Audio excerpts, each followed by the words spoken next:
Olá, boa noite aí a todos que estão assistindo esse vídeo. Deixa eu primeiro aqui me apresentar para quem vai assistir o vídeo pela primeira vez. Meu nome é Daniel Souza Silva, tá? Eu sou professor de Direito Administrativo, sou advogado, sou mestre em Ciências Jurídicas e Sociais e pós-graduado também em Direito, né?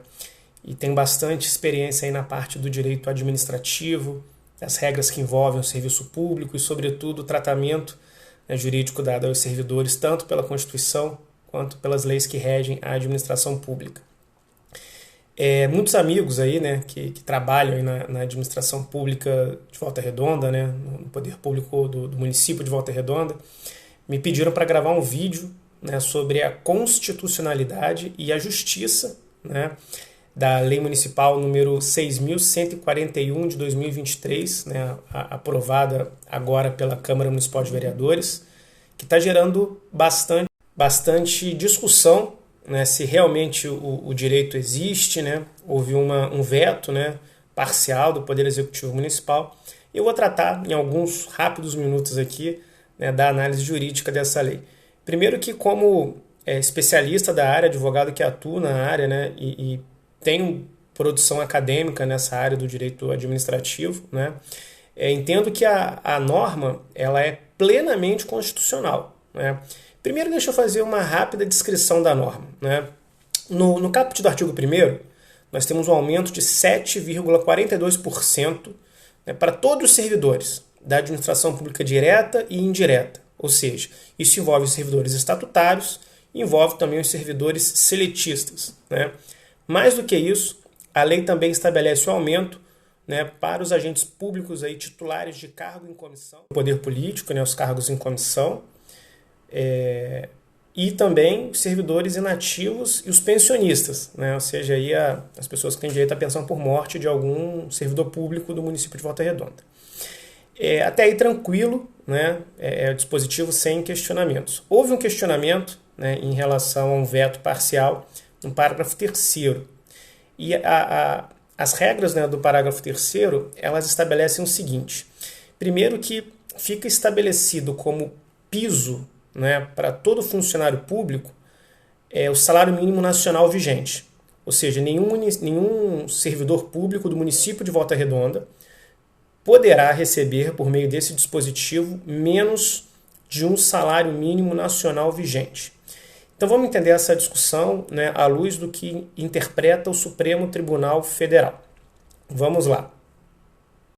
O Supremo Tribunal Federal ele entende, né, que nenhum trabalhador pode receber menos de um salário mínimo, né, independente dos pisos das categorias nos estados e dos pisos da administração pública. Nenhum trabalhador em geral pode receber menos de um salário mínimo. Contudo, né, há o entendimento que no caso da seara da administração pública, né, eventuais descontos no contra-cheque do servidor público, né, desde que o salário bruto seja um salário mínimo, não violariam essa regra constitucional e não seria considerado, né, que aquele trabalhador da administração pública está recebendo menos de um salário mínimo. Então isso poderia acontecer.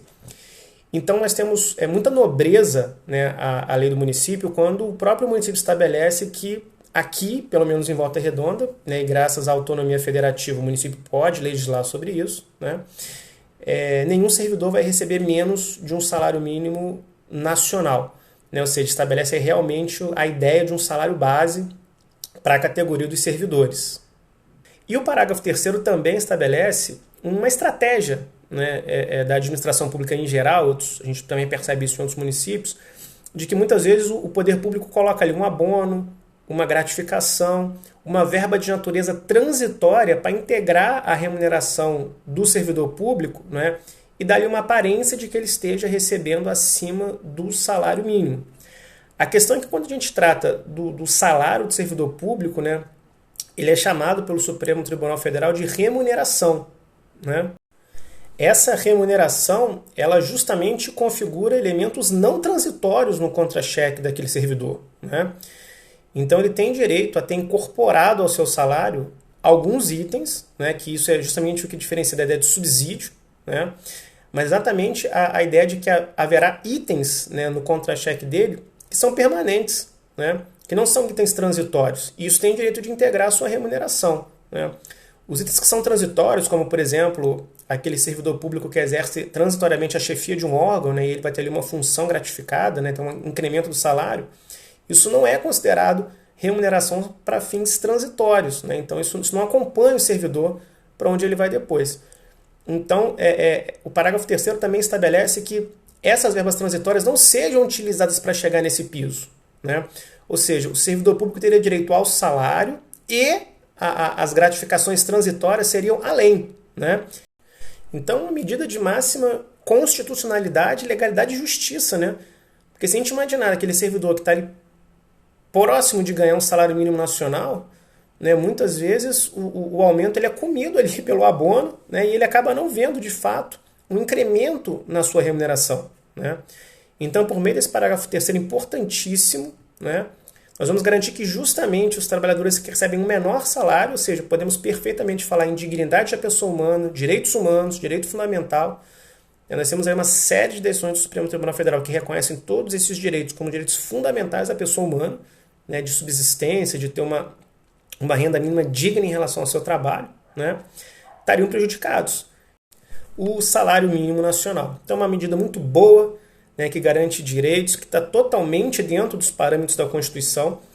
E só a título de exemplo, eu vou comparar aqui com o julgamento que o Supremo Tribunal Federal, né, proferiu, bastante significativo, né, num agravo em recurso extraordinário, número 7.011/27, onde o Supremo teve que decidir entre a teoria do mínimo existencial, né, uma discussão jurídica muito interessante, e a teoria da reserva do possível, né, que geralmente quando existem casos assim que são levados ao Poder Judiciário, o Supremo tem que decidir, né, porque afinal de contas realmente o poder público não tem dinheiro para tudo.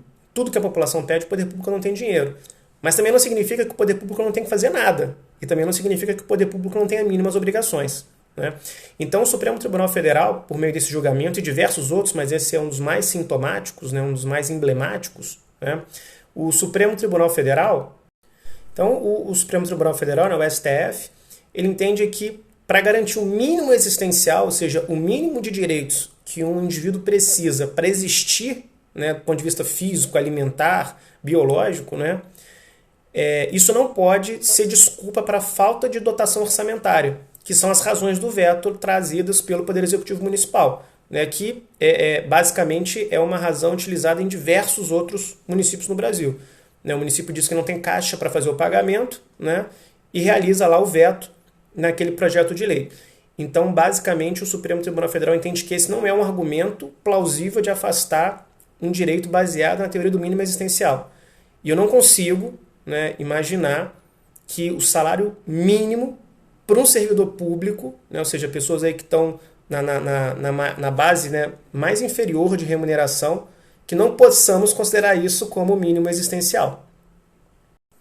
E nesse julgamento em especial, né, o Supremo Tribunal Federal entendeu que o poder público tinha a obrigação de construir uma escola, né, e que a falta de recursos orçamentários não poderia ser uma desculpa, né, para o Supremo Tribunal Federal. O poder público precisa se organizar melhor com relação às suas finanças e definir melhor o que é prioridade. Insisto, não é que a gente possa exigir qualquer coisa do poder público, porque realmente não tem dinheiro para tudo. Teoria da reserva do possível, a administração pública faz o que é possível.